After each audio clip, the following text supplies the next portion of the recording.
everybody. Thank you guys all for coming. I'm Paul Osborne. I'm the park supervisor here for Genesee County. This is a great opportunity for us to showcase Hard Hat Camp. This is our 8th project that we've done over the course of 9 years. Obviously we had a COVID year, which we didn't do it. So this is the second pavilion that we built. Last year we built one over at Pavilion F, which is down in the center of the park toward the end. Very similar to this. There's smaller pavilions that we've had to kind of replace over time. This one here was one of the original ones built back in the early 80s, and it was a little bit smaller, so we're trying to accommodate larger families, more activities for the families, and then also produce the opportunity to have some shelter. This will have electric eventually, but unfortunately it's just one of those things we couldn't get done with this camp. Kids were great. This is probably the largest group we've had for Hard Hat Camp. We usually run around 20, a little bit under 20. So it's great to see that. In fact, we were kind of worried we wouldn't have enough to do. But it worked out well. Had a little bit of a challenge with the weather. We did it a little bit different this year. They did have a little more fun. They didn't get worked as hard as usual when Jared's around. Usually we work right to the end. So that was a good mix-up this year. I think the kids enjoyed that. Played a little kickball. Just got done doing some geocaching. So it's been a great opportunity for us to showcase the park to the kids. One of the things I've always wanted to do with these type of programs is get kids involved, also give them the opportunity to see what it takes to build something. One of the things that we always have a difficulty with is hiring trades individuals, kids out of college or out of high school. They don't always have the skills. And the other opportunity was also to try and build a program at BOCES. They've always had, we've always thought that kids always had to go to college. BOCES was not an option. It was usually troubled kids or whatever. But it's an opportunity for every kid. I think nowadays we're seeing that the trades are just as important as any college is. In fact, most of the time the kids that go into the trades will do much better monetarily, but also produce something every day, like a pavilion. And electrical trades, building trades, carpentry, all that stuff is needed. We're finding that out right now. In fact, one of the problems we've had, we have 2 seasonals that we have available to hire every year, and I only had 1 person that applied. So it goes to show you that how hard it's getting for these kids out of high school and even out of college to come and work in the trades. It's not easy. It's difficult work, as these kids would find out, but it's satisfying at the end of the day. The great thing was we had the opportunity, like McCabe came today, to do some career discussions. Individual businesses came in and they discussed what their trade was. Davis Fetch, which is the plumbing. They do a lot of fire alarm systems. They do a lot of sprinkler systems, things like that. We had the union came in, trades union came in to discuss what it's like to be in union, what kind of jobs are available through the union. So it's a really opportunity for them to showcase careers, but at the same time give them an opportunity to do something a little bit different. So we appreciate everybody for coming out. We have our sponsors have really grown. This is probably the largest amount we've raised in the 8 years we've been here, and that's going to allow us to carry forward even further. So actually we're going to have a problem with trying to find projects to do it, is what's going to happen. But I'll find something, that's for sure. So thank everybody for coming out. Thank you for letting your children, young adults come and showcase our park and provide a long-term opportunity to bring their kids back when they grow up and showcase what they did. And before I begin, I think it cannot be stressed enough, the families need to be thanked, because I know, especially in the middle of a work week, it's not easy to get your kids off to these various locations, but thank you for allowing them the chance to participate in this. Further, you guys are amazing. You really are. Sometimes when I see how small you are, I kind of think, how are they going to be able to build something like this? I question it. But then by the end of the week, you do something so incredible and you blow everybody's mind. So I can't say enough to you guys how proud of you I am, as I'm sure your family is as well. And don't be a stranger. You're going to see me at your schools, I'm sure, throughout the year. So please say hi to me when you see me, okay? It takes an army to run Camp Hard Hat. So we have a little gift for those who played a role in making this camp possible. We had a lot of people from the park staff who had activities ready on hand so that when the kids maybe finish the project for the day, or we're at a nice stopping point, or we want the kids to explore the park a little bit and see you know, how wonderful this park is, see the other projects that have been completed throughout the park, they throw together these awesome activities like geocaching, scavenger hunts, you name it. So I want to give thanks to Amy, if you could please come up here. Amy.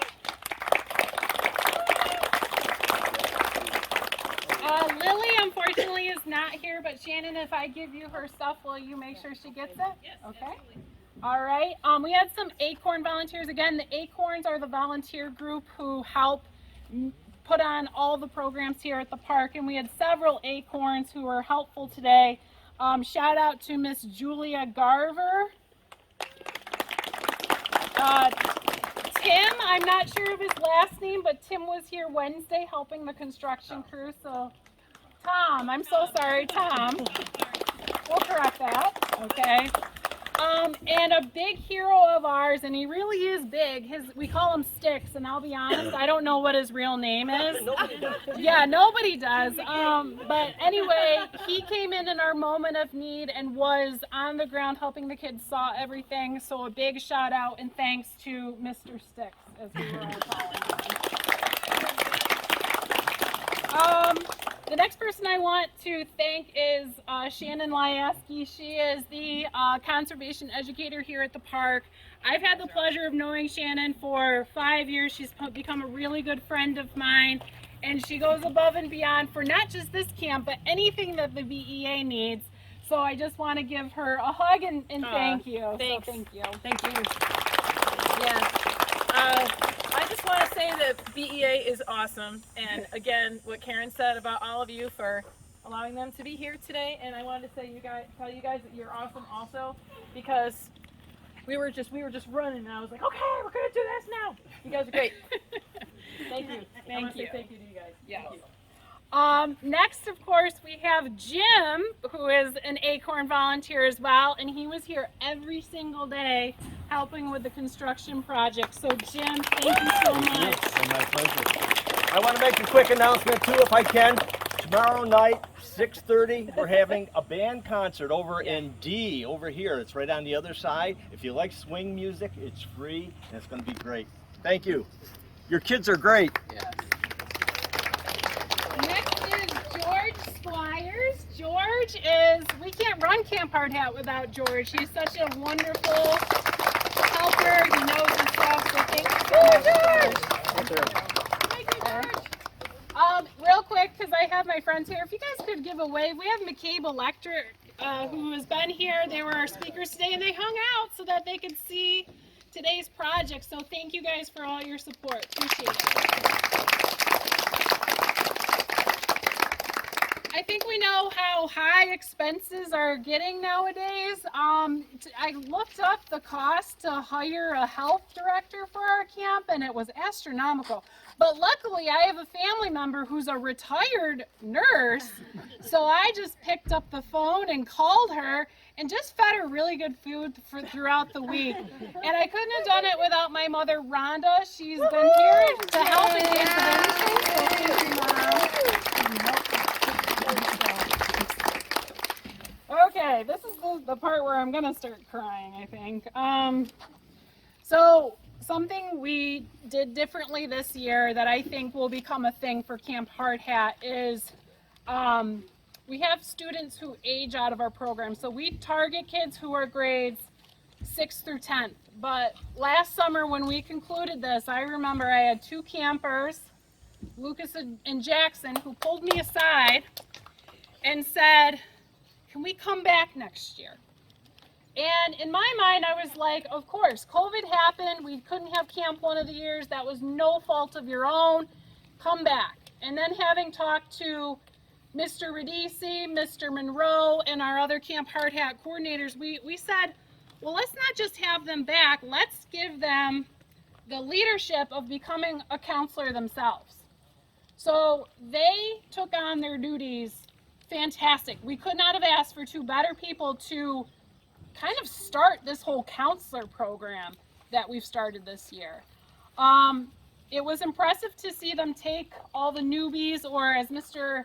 Monroe likes to call you guys, the cherubs, and train you guys up so that you knew exactly what to do when you were on this construction site. And Jackson surprised me quite a bit because, man, when that guy gets irritated or mad if somebody's not doing the job, he gets right on them. Lucas has more of a calm nature about him, but they both do a really good job, and we could not have done this project without them. So I just want to give them special recognitions, and guys, please come up.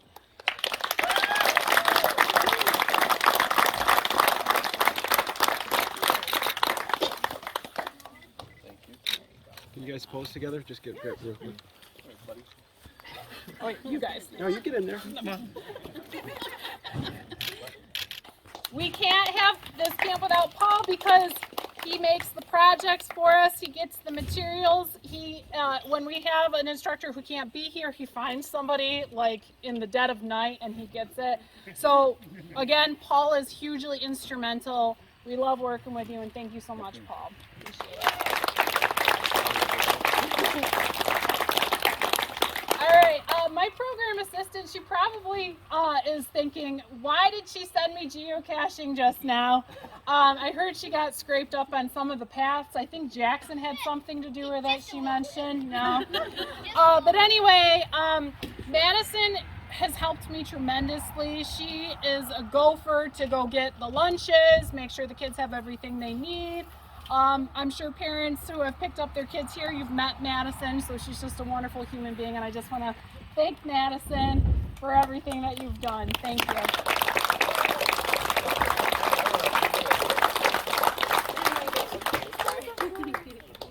All right, and then, of course, last but not least, Kelly Mileham is BOCES instructor who was king of the castle and taught these guys everything that they needed to do to complete this project. This is my first year working with Kelly, and you've been a blast to work with. I love your humor and your sarcasm. I think we're on the same wavelength, so that's awesome. So I just want to thank, and everybody, huge round of applause for Kelly here.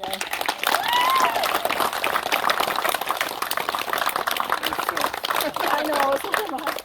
All right, long story short, the guy who is never short of breath, he's so long-winded, that is Rich Monroe. He is the other instructor, but unfortunately he could not be here.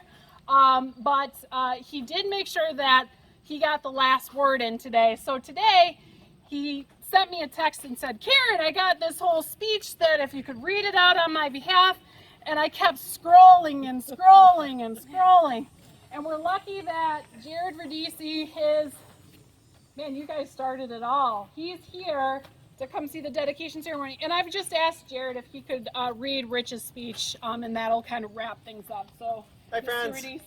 So sorry I couldn't be here this week. It's great to see some familiar faces. I actually had some training I had to do all week, so I couldn't be here. And Mr. Mileham, who I'm sure you guys were sad he was here, came to take my place for the week.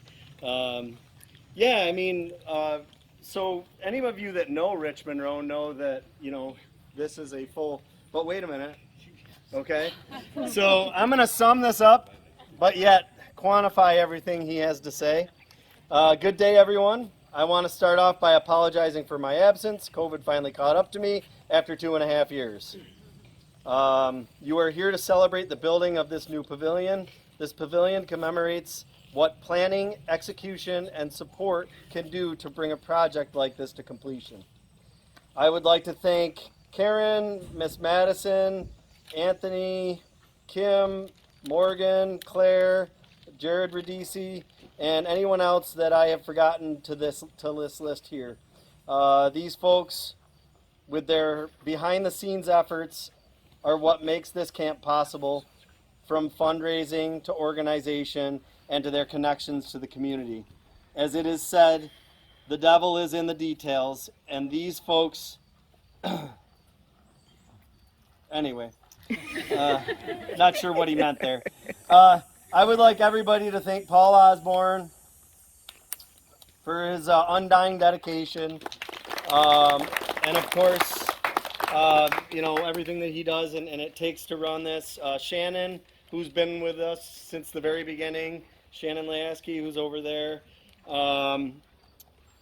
And Kelly Mileham, who he's bragging, this whole paragraph is bragging the fact that Kelly was one of Richie's former students from 1999. That's how old he is. And, and he's very proud of the fact that it's a legacy that is moving forward. And so that's, I'm going to sum up those two paragraphs. I would like to take a minute to thank all the parents that have trusted us with their children. You have raised hardworking, dedicated children that embrace learning and have enthusiasm to try new things. It is parents like you that change your children and put them in what may start out as uncomfortable situations, but knowing full well that when they come out the other side of an educational experience, they are going to be better for it. I really wanted to read that whole paragraph because that's 110% the truth. Most of all, I would like to thank this year's campers. And Flip it over. yeah, I did, but he hand wrote over the top of print. That's why I'm having trouble, just so you know. Oh, basically, Lucas and Jackson, you rock. Thank you for coming. You stepped right into an old veteran of Camp Hard Hat and picked up the slack wherever the slack needed picking up. Let us also recognize the returning campers, Mateo, Nicholas, Anna, Fernando, Brandon. Let me put this into words everybody is going to understand. Again, you guys rock. You picked right up where we left off last year, and you kept the new cherubs, as he says in here, focused. Your enthusiasm and can-do attitude are what this project is all about. The camp is designed to challenge everyone to find out what they're made of. That in the mix of loud noises, confusion, and multiple tasks being taken on all at once. You all rose to the occasion, focused on the work at hand, and completed this pavilion project at Area B of the Genesee County Park. I mean, really, take a look, take a step back and look at what they've done. In closing, remember always that you are now bonded to this park. Your names will be memorized on a plaque that will stand proud for many years to come. You are now amongst many other campers that have passed this way and left an enduring mark on this park. You are also bonded to the people that you have worked with to complete this project. There is something special about building projects with other craftsmen. You heard Joma, Mr. Hayes, Dustin, Lindsie, and Keith all mention the pride they have working with others and bringing projects to completion. You all now have the opportunity to anyone that takes you for a ride. You make them bypass whatever direction they're headed in to swing by this park and pull up in the parking lot and look at the sign. The sign that reminds everyone as to who the benefactors, the teachers, and the students that built this pavilion. Congratulations and job well done.